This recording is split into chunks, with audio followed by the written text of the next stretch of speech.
আগুনে সম্পূর্ণ ভস্মীভূত একটি কাঠের ফার্নিচার দোকানে এবং পাশের ফাঁকা দোকান। গতকাল নদীয়া ও শান্তিপুর বাইপাস সংলগ্ন পাওয়ার হাউস এলাকায় আনুমানিক রাত 12টা নাগাদ হঠাৎই রাস্তার পাশে বিভিন্ন কাঠের দোকানের মধ্যে থেকে বিমল দাসের কাঠের দোকান এবং সোনা মণ্ডলের ফাঁকা একটি দোকানে দাউ দাউ করে আগুন জ্বলতে দেখে এলাকাবাসী এবং পথচারীরা। প্রাথমিকভাবে এলাকার সকলের বালতি করেই জল ঢালতে শুরু করে। অন্যদিকে খবর দেওয়া হয় যে শান্তিপুর থানা এবং শান্তিপুর অগ্নি নির্বাপন কেন্দ্রে। ঘটনাস্থলে একটি ইঞ্জিন এবং প্রায় 9 জনের দল তারা এসে আগুন নেভানোর কাজ করেন। বিমলবাবুর ছেলে জানান, এই দোকানের উপরেই তাদের দুবেলা দুটো ভাত জুটতো। আজকের পর থেকে একেবারেই নিঃস্ব হয়ে গেলেন তারা। তবে আগুন লাগার কারণ হিসেবে কিছু আন্দাজ করতে পারছেন না কেউই। যদিও এই দোকানের উপরেই পিছনে পাওয়ার হাউসের ইলেকট্রিকের প্রচুর তার থাকার কারণে সেখান থেকে স্ফুলিঙ্গ নির্গত হতে পারে বলে অনেকে মনে করছেন। তবে এই দুই দোকানের মাঝে কিছুটা ফাঁকা স্থান থাকার কারণে সেখানেও কেউ বসে বিড়ি খেয়ে ফেলে গেছে কিনা সে নিয়েও এখনো তাদের সন্দেহ রয়েছে। Only 50 meters from Palpara railway station and 1.5 kilometer from National Highway, Palishuri Supermarket Complex, the largest market complex in Nadia district. 1, 2, 3, 4 BHK flats starting from 11.99 lakhs. Instant bank loan. Book now.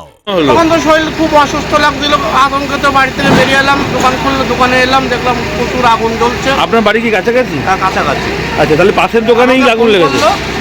প্রথমে বললো তো আমাদের দোকানে আগুন ধরে গেছে, আর হঠাৎ তখন 12টার সময় ফোন করলো। তারপরে আমরা এসে দেখি না, পাশে তো আমাদের ভাই ব্রাদাররা সবাই 10-15 জন মিলে আগুন লিবানোর চেষ্টা করছে। তারপরে সবাই মিলে ডেকে আশেপাশে জল ছিল? হ্যাঁ, টিউবওয়েলের এখানে টিউবওয়েল মিল আছে, মিলের থেকে জল নিয়ে এসছে বালতি বালতি ভরে ভরে। তারপর দমকল কতক্ষণ বাজে আসলো? দমকলটা আমরা আসার 10 মিনিট পরে চলে, 12:30 আগেই চলে এসেছে। আচ্ছা, তারপরে ওরা পুরো একটা ইঞ্জিন জল ঢেলে, কিন্তু তাতেও আগুন বাগমান ছিল না? না, একটা ইঞ্জিনে তো এসছে এখন। হ্যাঁ, আর এই দোকানটার পাশের দোকানের নাম কি আপনার? বিমলের দোকান, যেটা আগুন ধরেছে। আর পাশের তার পাশে ওটা ফাঁকা ছিল, আর এটাই পুরো ভর্তি? হ্যাঁ, ভর্তি মাল। আপনার তো কাঠের দোকান, তার মানে কি একটা কাঠের দোকানে কত টাকার মাল থাকতে পারে মোটামুটি? ফার্নিচার ছোট বড়র ব্যাপার আছে, তো মালমাটির ব্যাপার আছে, এইটা আইডিয়া বলা খুব। তাহলে প্রচুর টাকার জিনিস। তখন ওখানে নতুন মাল তৈরি হয়েছে, আপনার মাল তৈরি হয়েছে, পাল্লা টাল্লা, 10 পাল্লা তৈরি হয়েছে। পুরো আপনার দোকানের পাশেই তো একদম? না, একটা ঘর পরে। আচ্ছা আচ্ছা, একটা ঘর পরে আমার দোকানের পাশে না, একটা ঘর পরে। কি নাম আপনার? আমার নাম কৃষ্ণ পাল।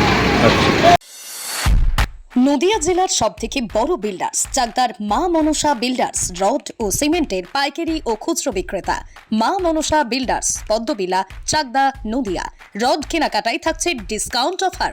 মা মনসা নদিয়ার সবথেকে বড় English medium school JRS public school, প্রায় 35 বিঘা জমির ওপর গড়ে উঠেছে বিশাল ক্যাম্পাস। নার্সারি থেকে শুরু করে উচ্চ মাধ্যমিক, ITI college, law college, BEd college, ভর্তি চলছে। JRS public school. কোথায় ইনভেস্ট করবেন, কেন করবেন বুঝতে পারছেন না তো?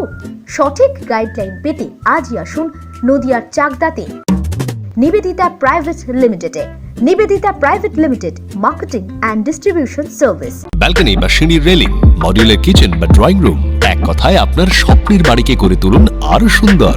Chakdah ply centre, gorgeous look বা কোয়ালিটি সবে 3 number 1 Chakda ply centre. Chakda ply centre, KBM, Chakda, Nadia. হোমওয়ার্কটা করেছো? হ্যাঁ স্যার। এ বাবা, ভুল করেছো কেন? চোখে কেমন ঝাপসা দেখছি, লিখতে আর পড়তে খুব সমস্যা হচ্ছে। চাকদার মডার্ন অপটিক্স থেকে ভালো চোখের ডাক্তার দেখিয়ে নাও। প্রতিদিন প্রকৃত চোখের ডাক্তার ও দৃষ্টি বিশেষজ্ঞ মডার্ন অপটিক্স, চাকদহে। স্যামসাং, জিও,